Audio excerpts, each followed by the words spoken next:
Would you believe me if I said don't turn the shoulders in the golf swing? What about if I said don't turn the hips in the golf swing? Those two things might seem a bit unusual, especially when you consider how much instruction tells you to make a big shoulder turn, to wind up the hips and rotate the hips through the ball. Both of those things cause so much damage to too many golf swings, and the chances are you're one of them. So I'm going to show you the exact sensation that is so much more efficient, easier to perform, and of course helps the result. More power and consistency and all that stuff. Let's get into it. One of the keys to reliable golf shots and a more body-friendly swing is using our natural anatomy and a pivot to swing the club rather than trying to place it in position. And what happens when people interpret turn the shoulders is they're turning too flat, okay? Or turning too much, or so conscious about this movement here, other things get forgotten. So it can sort of be cheating. Turning the shoulders, but nothing else has happened. Many reasons why that's going to cause lack of consistency, because it causes like a compressed swing in a way. And the same with the hips. If you think, well, I've got to turn the hips around and get the butt to the target, yes, you do. And yes, you still need to make a movement that gets you behind the ball to be able to move it back. That's what's going to give you effortless power. But it's the way you're doing it, the way you're interpreting the golf swing. Because a turn for most people is this way with the hips and this way with the upper body. It ruins our sequence. There is a much easier way, and it's not necessarily feeling like we're going steeper. We're not just trying to resist the hips, and it doesn't mean we're just trying to tilt the shoulders so they're this way rather than here. We're after the same goal. We want to have a feeling of winding up, to create width, to create bracing into this side. So in essence, we can just throw it back that way from a platform, from a position that creates energy and momentum without trying to force it. We're going to do this in two parts. We're going to cover the shoulders first, then we're going to piece it together. Before we even hit a shot, I want you to just drop your club. You're going to take a address position, all right? Let your arms hang. Without really thinking too much about a golf swing, I want you to turn your shoulders. What happens when you do that? If you turn your shoulders with your arms hanging here, you're going to look something like this. And what's happened here is I might be loaded onto the right side, but I'm kind of stuck a little bit too much. I have to work very hard to get back that way. So I want you to try something different. Because we like the wind up feel, the belly button, the rib cage, the core, whatever you connect with here, moving up and around, we need a positive feeling to move us up and around. And why is that better than just turning? Because it's using our more natural pivot, and it's keeping our angles more on plane so we can deliver the club back there with less manipulation. So from in this address position, all I want you to do is tilt down to the side. So we're tilting down, I'm sliding this way.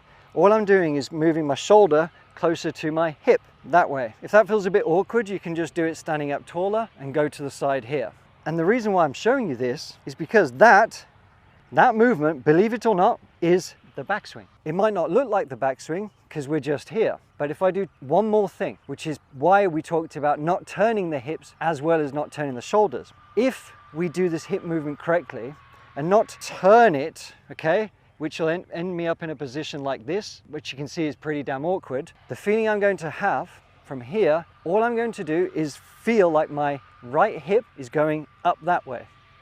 I'm not pulling it back this way. I'm just raising it up here. My only objective is to go up. I'm going up there. And as you can see, I've suddenly got a backswing. I haven't turned a single thing. All I've done is, well, in essence, right shoulder go up. Whether you want it to go up or whether you want the left side to go down, that's your personal preference, all right?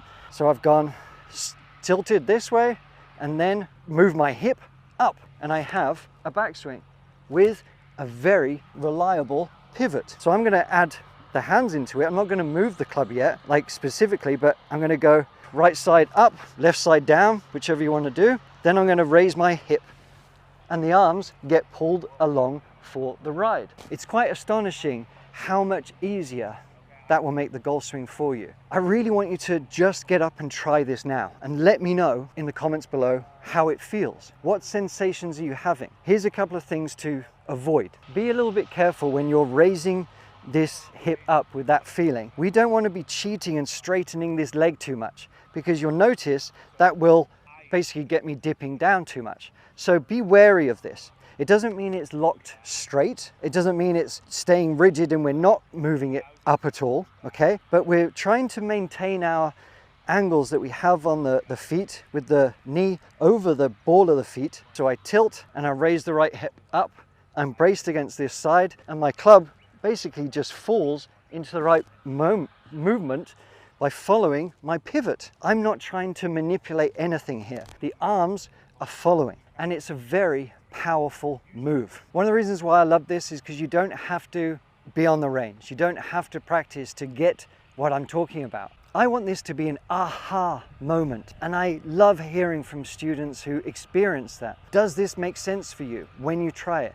Does it feel like you can get more coil and wind up, and from here you can move back down a lot easier? Because all we're really doing is reversing the movement. We're going to save that for another lesson. So you can rehearse this without hitting shots as much as you like, whether it's the club across your shoulders, where we are tilting and then raising the right hip, tilting, raising the right hip, tilting, raising the right hip. Then we start adding in the club, tilting, and it feels a bit awkward, but tilting, raising the right hip. And you start getting this automatic swing that doesn't require too much finicky interactions. It feels powerful. And I'm going to show you one drill that I think is really going to accelerate your learning. Grab an alignment stick if you can and stick it into the ground, because a little bit like King Arthur, right? Excalibur.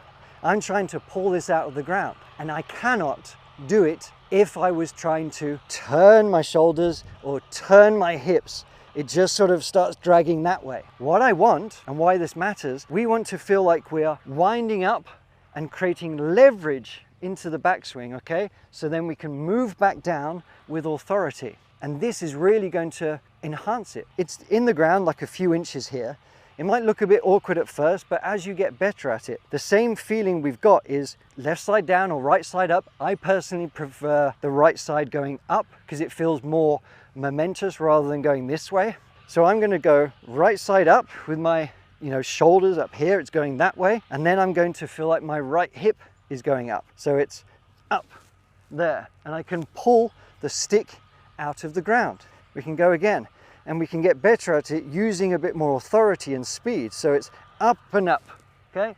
Look how wide I am, how loaded I am. And that stick, Excalibur, comes out of the ground pretty damn easily. And then from there, I can throw it back down because I've got the body pivots that are natural, that are easier to perform. The little checkpoints you can have to make sure your pivot and angles are on point are with the club across your shoulders to see where we're pointing. Is it pointing nearer towards the ball? Are we too far this way? Or are we going off there? Now with a driver, and this does apply with driver people, I always get asked, just because I'm holding an iron or a driver, which does it apply to? This works with either. It's the same concept. It's just we're changing our address position a little bit, that's all.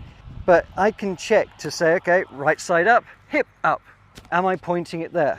Then I go right side up, hip up. And then now we have a perfect backswing. So I keep rehearsing that. I do those little checkpoints. Are my hips going too flat? Or is it pointing more towards the ball? Use the mirror, use your phone. Get better at the basics. One of the beauties about this don't turn the shoulders and don't turn the hips, it turns the whole swing to feeling like it's just a few inches that we're moving.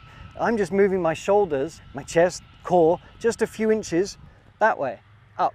Likewise with the hips, they're just going a few inches up. I'm not trying to move it all the way around, okay? Now, this doesn't mean that you're not going to make a shoulder turn. It just means you're not trying so hard to do it, because you'll see just by the same action, I'm getting plenty enough turn, right? And you say, oh, okay, I'm flexible. But let's say I even restricted my lower body. It's much easier to get a wind up and a better authority of swing with less turn here than it is trying to get more turn over there or cheating or sort of doing this, all right? So piece all that together, and I'm pretty sure you'll start feeling a bit more power, a lot more simplicity, which in turn gives you confidence. Wind up, wind up. Much easier than turning. Let me know how you get on, and if you have any questions, check out this lesson next, because it's really going to give you the aha moment with the driver. People are having amazing results by not turning the shoulders with the driver. Check it out here.